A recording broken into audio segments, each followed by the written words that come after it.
Tom and I have known each other for a while, so we're just going to get into it, Tom. The conversation today is really with a Derby theme, and we're talking about higher-end events. So a lot of businesses out there do many, many, many events, but probably the exception to the rule are like what I would call like premium high-end events. I have a podcast called the Brand Herald Podcast. Tom was a guest on that shortly after we met in 2024, and we really explored the story of TKO Flight Club at that time. If you want to hear the TKO Flight Club story, you can go to tkoflightclub.com, or you can pull that episode up, and the podcast is on your favorite podcast players as well as the Brand Herald. Tom, first of all, thanks for being here and thanks for being patient. My pleasure. What we want to do today is less of an interview and more of a kind of a conversation just around Tom's journey in creating the event, the Kentucky Bourby. Some of you may be familiar with that. There's been a lot of advertising lately in the local area. I know Tom has mentioned, but you may have been to the event, may be familiar with it before now, and you may be hearing about it now because it's coming up very quickly. Tell me a little bit, Tom, let's just start with the idea of how the Kentucky Bourby has evolved since we talked on the Brand Herald in 2024. So since 2024, we knew that, or we suspected that we had something interesting for people that in turn could develop into helping us with our fundraising goals. And we didn't have a lot of cash. We were an organization that was trying to do big ideas with as much fundraising dollars as we could because we wanted it to be fun. We wanted it to be successful and fruitful for the cause, the fight against Parkinson's. And part of that success was not having to come out of my own personal pocket to fund an organization or an event. And so we were slowly getting there in the beginning. And around that 24 or so range, we were just breaking the ice of, oh man, the organization can fund great ideas and pass it on to the primary charity, which is TKO Parkinson's. And so we started, that was great affirmation for us that we could be onto something. And it was enough to say, let's do it again. And the beginning years were kind of enough to say, let's do it again. Yeah. And now here we are in our 5th year. And it's more than just enough to say, let's do it again.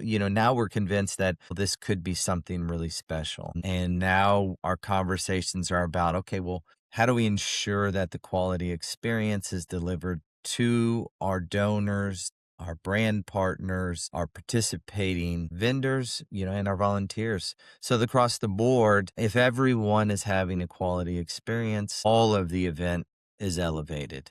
And we're convinced that if people are having a good time and they have charitable dollars, then they'll find, and oh, by the way, we are a cause that they value and want to support, then the charitable dollars will find its way to the organization. If not, we delivered a quality experience and our guests will come back. Yeah, I think some context will be helpful for those listening. So it's Tom's father ended up with Parkinson's following a surgery, right? There was kind of again, we'll get into those details, but that's what happened. And he then formed an organization called TKO Parkinson's. Tom has a day job, but a side thing that he created because he wanted to be supportive of his dad's organization, but do it without necessarily getting directly involved in his dad's organization.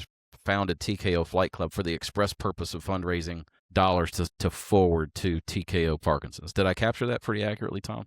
That's really good. You're a good listener. All right, good. And so then as a result of that, they created the event, the Kentucky Bourby, which is at the Airstream Park, kind of out west Louisville, correct? Yep, Progress Park, Louisville. Progress Park. Unbelievable place for this event, but just in general, really cool place. And so the whole thing, with this event was Tom wanted to create an elevated event to assist in his efforts through TKO Flight Club to raise money to pass along to his father's organization to fight Parkinson's through its boxing gyms, and because that's been proven to help folks with Parkinson's, right? That's right. So 100% of our fundraising is essentially, you could think of it like scholarship dollars. So medicine's expensive, doctors are expensive. Everything in this, when you have a sickness, everything is expensive. Yeah. And TKO Parkinson's is the gym, is the primary benefactor that trains in the Rocksteady Boxing program, which improves quality of life for Parkinson's fighters. And our organization, we fundraise so that all of the fighters come to the classes, participate in the training and the medicine for free. And so our goal is to always exceed their operating expenses. And to date, we're doing a good job exceeding that expectation. Yeah, I think for me, in this first phase of this conversation, the takeaway, really for any event, but especially kind of a premium event, is have a strong reason for the event. Now, not everyone is going to have a reason like this that's rooted in raising funds to fight Parkinson's. But I think whether it's a company event, whether it's an event that you're putting on in partnership with a charity or not for profit or some other organization, having a strong why that's going to resonate with the people that ultimately you want to come. And I think that's still true for company event. If I'm trying to put on a premium company event for either my employees or my customers, there's still the ability to communicate the reason for the event really strongly. And that's going to be then, like anything else, it's like what a business operates on every day. Have a clear why. So moving on from having that clear why for why we're doing the event, and then you've got this awesome location to do it, Progress Park. Talk about just a little bit, like a very quick kind of run through of like, now you've done it. Now you're saying this will be your 5th year, and I know by talking to you, every year has built on the previous year. But the general idea of this event is you have received great support from the bourbon community coming in and kind of doing. How would you describe it? I would almost describe it, Tom, as I hate to say trade show, but it's kind of like a broad tasting experience where they're able to come in and they're able to show folks their brands. They can taste the product, but then it really elevates the event itself. So we conceptually imagine with our focus being on experience for Yeah. all of the stakeholders invested in this project, the sale or commitment or conversation rather with the distillery is different than conversation with the donor. And so we started by simply strengthening our relationships with the distilleries. We believe that without them, we are not successful. Like if they don't show Yeah. up, I have no tasting. Yeah. Right. Yeah. Returning to self-funding and supporting the tasting. My team's doing Right. the pours, we're doing all of what we did in the beginning, which is fine. It's just we've worked hard to get past that. And the distilleries, supported us. We're having a lot of great success in our 5th year. We believed that in our conversations, we believe so strongly in the experience, we said, hey, you don't have to take my word for it. Just come experience the event, and then let's talk about what we can do at the event. Because we're convinced that you're going to start to envision your brand at the event. You're going to Yeah. start to explore how you can celebrate your brand the best at our event. And we were So, committed to yeah. saying, okay, let's organize in a way that enables brands to celebrate the best, gives them the freedom to make it their own. And we are convinced that if you're making it your own, you're investing your own imagination into how to make this the best rather than limiting you to say, hey, you're going to do this thing that I've defined for you in my Right. way. That's only so lasting. Like it's really a flash in the Yeah. pan. And we weren't trying to be a flash in the pan. We were trying to say, hey, let's invest in long term. And eventually, if Yeah. we're right, we'll develop partners, not just investors. I think that what I'm hearing too, the second, you've got to have a strong why. The second thing is to focus on a strong experience. So, everything about, okay, we want to raise money for this strong why. And then it's how do we create an event that has an experience that's commensurate with that. In this case, because this is actually the Saturday night before Derby, right? That's right. You kick off your Yep. Derby week with us. The Derby kickoff. Yeah.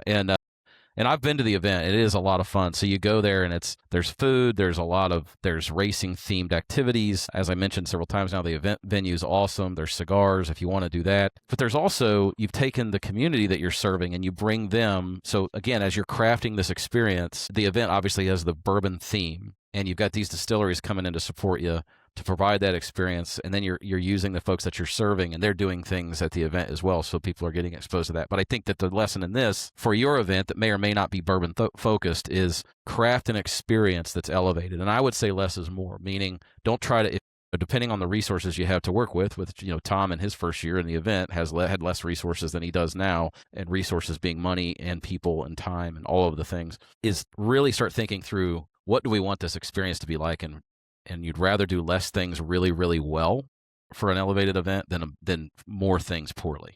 You couldn't be more accurate. I mean, you could spend a whole lot of time missing the real focus, and really it distracts from what the focus should be. And you can outstretch your fundraising, you can outstretch your energy and really come off an event fatigued if you don't put something together that is manageable, that you can really have Yeah. success without exhausting all of that. And for us, because it was really a passion project and, quite honestly, a second career, at some points, we reminded each other, our board reminded each other that, hey man, remember this is supposed to be fun. And so that kind of Yep. that kept us grounded in measuring where we've created something more complex than it really should be. And it Yeah. doesn't have to be anything. Progress Park is a beautiful space, and just coming into that space and creating something that could complement it was enough. So we started with a good Yeah. palette to begin with. Yeah, no doubt.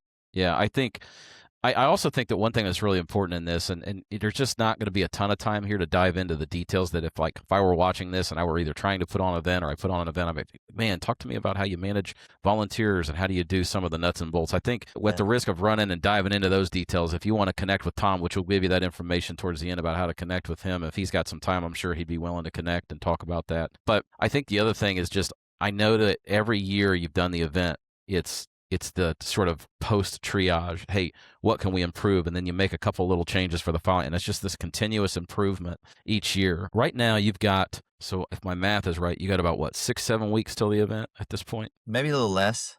Yeah. I Yeah. mean, So April 25th is coming fast. tell me, like, oh, that's true. Yeah. I think about it, it was April. Yeah. Yeah. So it's 4 or 5 weeks. What is it looking like right now? You told me when we got on here. I mean, because okay, now it's like if I'm listening to this, it's like strong why, think through the experience. I'm sure that you've done. I mean, there's been tremendous work done well before this conversation on thinking through all the different aspects of the event, being in contact with the distilleries, having your vendor or your volunteers lined up. But right now, it's driving attendance. And you told me you're doing a much stronger marketing push this year. So is that the focus at this stage with about a month left to the event, is just driving awareness and trying to drive attendance? So coming off of year 4, we knew if expansion was what was important to us, we needed to invest in doing more things that help us expand. And that meant ticket sales, that meant outreach, that meant affirmation of who the brand is.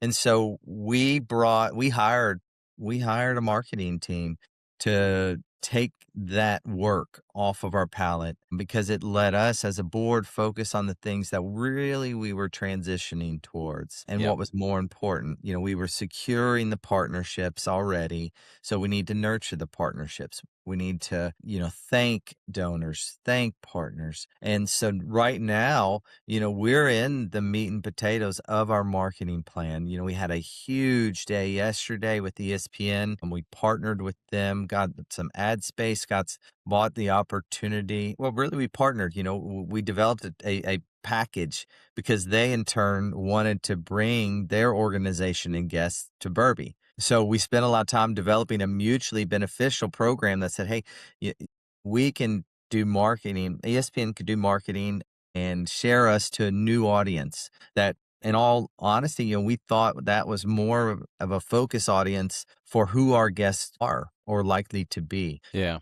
And they said, oh, by the way, we want to bring our guests, we want to bring our corporate team, we want to bring our supporters to your event. And so we traded. We developed a ticket package for them. They put together a marketing package, and it just kind of was like, yeah, let's do this together. We would like to grow with you. We'd like to do more with you. One thing I really like, Tom, I don't want to cut in here and say this. I don't mean to cut you off, but I think that, and you said it earlier, but this is reminding me of it.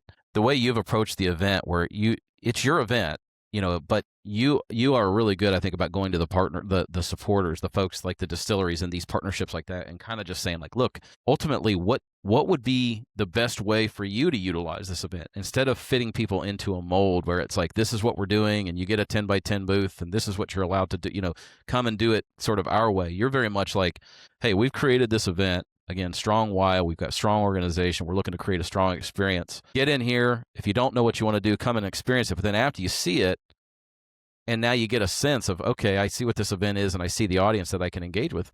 If you got a better idea of how you can show up there and engage with that audience, I'm all for it. I love that about that openness that you have of trying to make sure that this is mutually beneficial. So I think that takes a special kind of attitude of embracing that I may not have the best idea.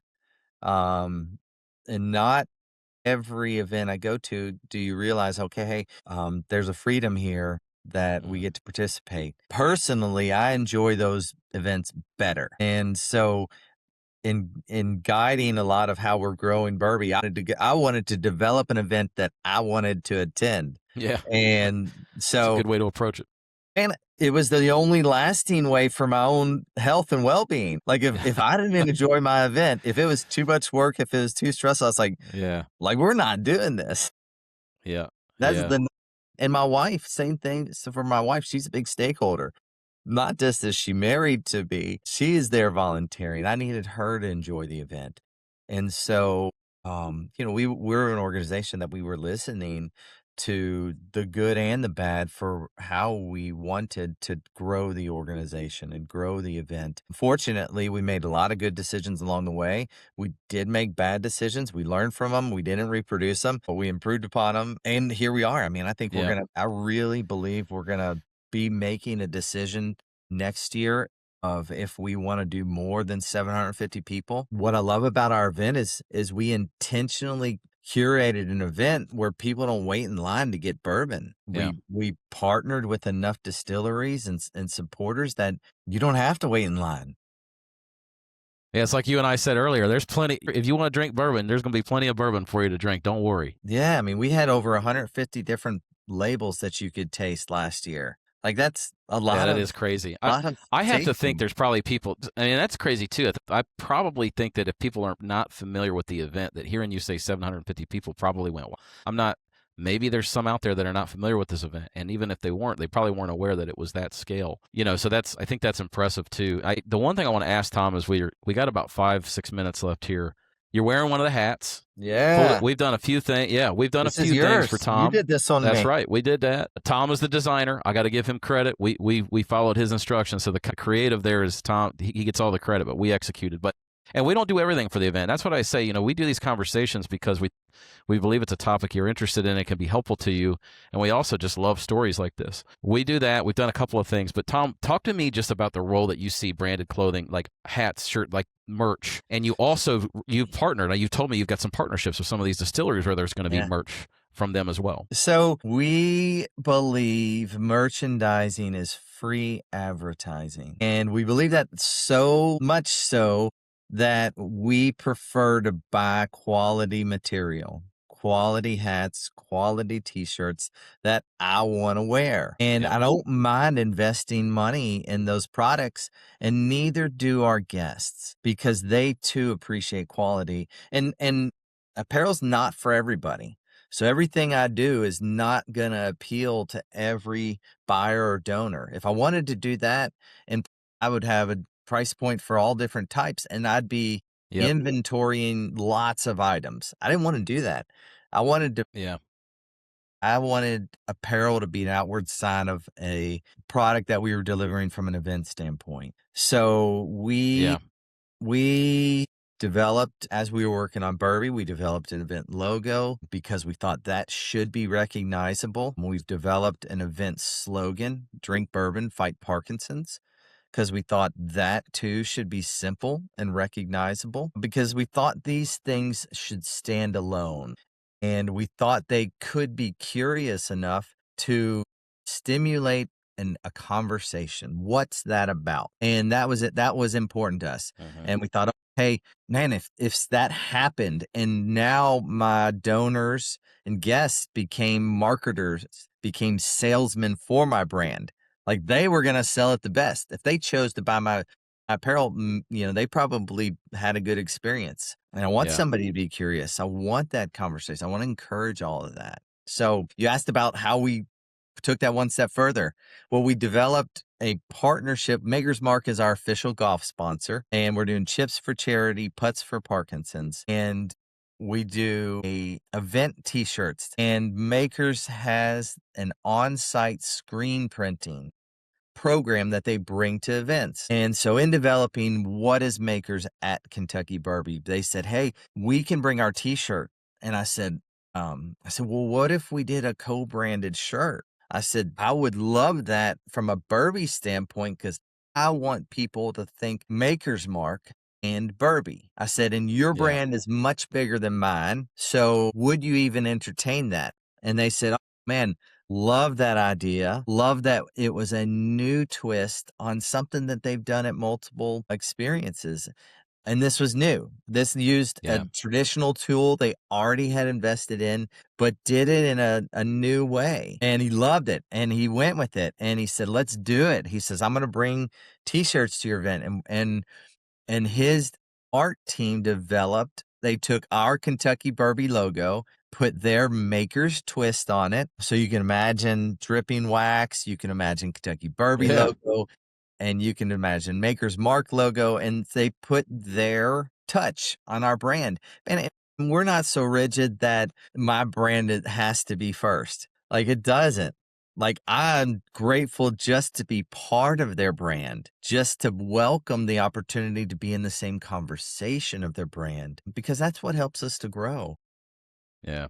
And so, we Well, tell me how develop. that's going to work, Tom. So if you come to the event, do you just get a shirt if you go to the makers wherever they're set up? Everybody gets a shirt. That's awesome. Yeah. Yeah. No, I mean, look, the credit, 500, the the first 500 guests first get a 500. get a shirt. I'll see that. Yeah, that's awesome. No, we've been seeing more demand for what we call like activations or experiences like that. And that is such a neat idea. And I think to me, what I'm hearing you say, kind of much like the experience itself when it comes to merch, less is more, to do fewer items, higher quality that are reflective of the event, understanding that what you want, I mean, if people have a passion for the event and the organization, they're generally going to want to have something that kind of communicates that fact. And then if you could take that a step further and work with brands like that that are willing to really go shoulder to shoulder and even go so far as to co-brand something. Gosh, I mean, the credibility and awareness benefit from that's kind of hard to calculate. And I know you've been very strategic from the time we met about the thing. Not tons and tons of merch at that event. Handpicked items that are designed the way that you want them designed, that are the quality level that you want, and given out for specific purposes. And usually, there's obviously a portion of that that's going to volunteers and people so that it's easy to know who's working for the event if you got a question or you need help when you're an attendee. And also some of the things that are being given away and or sold to folks who attend. So, again, what I'm hearing, if I summarize Tom, and Tom told me, and he could talk for hours about this, Yeah. and I told him it was my job to try to keep us to 30 minutes, which is going to be really difficult, man, because there is a lot here. But if I summarize what I've heard in our conversation, because we're going to need to land the plane soon, is your Yeah. event has to have a strong why. You got to focus on a strong experience where less is more. You got to have a strong organization, whatever that looks like, and that team, those teams can be big and small. But not only the team, but then mapping out the event and being really strong with how you organize it. You got to drive strong awareness, obviously through your immediate connections first, and then as things grow, like in the case of Tom here, where you have almost 750 people, you start going and kind of outside of the circles of people that you already are connected with. And then there is a role to play for strong merch for those purposes there and having a strong merch takeaway. Like, for example, Tom, one last thing. You told me one of the other distilleries is partnering with you to where there's going to be a subset of people. Maybe it was a VIP thing where they're going to actually come Yeah. away with a merch bag from, I think it was Four Roses. Is that right? Four Roses. Yeah, we've worked for multiple years with Four Roses, and there we've talked to the distributor, and last year I just wanted for them to have a bigger experience at our event. And so we talked a lot about that, and this year they came strong. Like, they said, well, okay, we're bringing it. I hear you. I wanted more also. And so they said, hey, we're going to we're going to commit to you 100 private tastings. They offered up a 5-bottle tasting experience. And he said, okay, we're also going to bring 100 swag bags valued at $200 each. And I said, oh, and at this stage, my mind's racing because he's giving me all kinds of ability to take his product of a tasting experience, take his swag bag and employ it at Bourby. He just said, hey, make the most of this. We can do up to this. So we're busy in the background here now saying, okay, well, how do we maximize brand exposure for Four Roses as well Yeah. as give quality experience for guests? And so we will come with the product to Bourby for that experience and how to enable Four Roses to celebrate that experience that they're offering up. I mean, it's what a humbling Yeah. opportunity to say, hey, just make it your own Bourby experience. We're going to do this for you.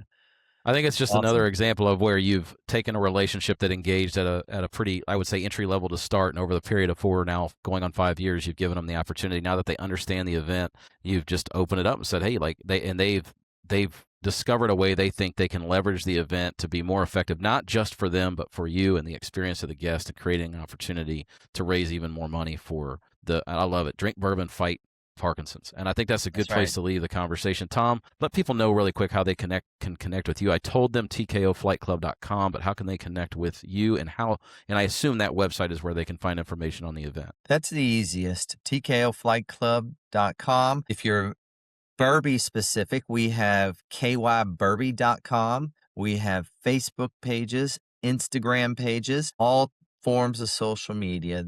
Like and share the KY Bourby Instagram page, because that's where we're doing a lot of our fresh, new information. It's been a viable platform for us. Facebook will let you see what's going on. Yeah. And link you to tickets, link you to donate opportunities. And then you can go to Eventbrite and just search the event. They're our ticketing platform. Yeah. And it's kybourby.com. Yeah. No, this is great. For those of you out there, I know that we hope to, through this, given a quick conversation on how to run an elevated event. This will be recorded and posted to our page and our website. So, if some people ended up having to step out because of that, we'll make sure that there are ways that you can see this. And then we'll also be kind of posting some clips and things like that. Tom, thank you again for your time. Thank you. For those of you out there that have not experienced the event, check out those websites, get tickets, and we hope to see you there. And Tom, best of luck, and I'll look forward to talking to you again soon. You bet. Thank you, Landon. Have a great day.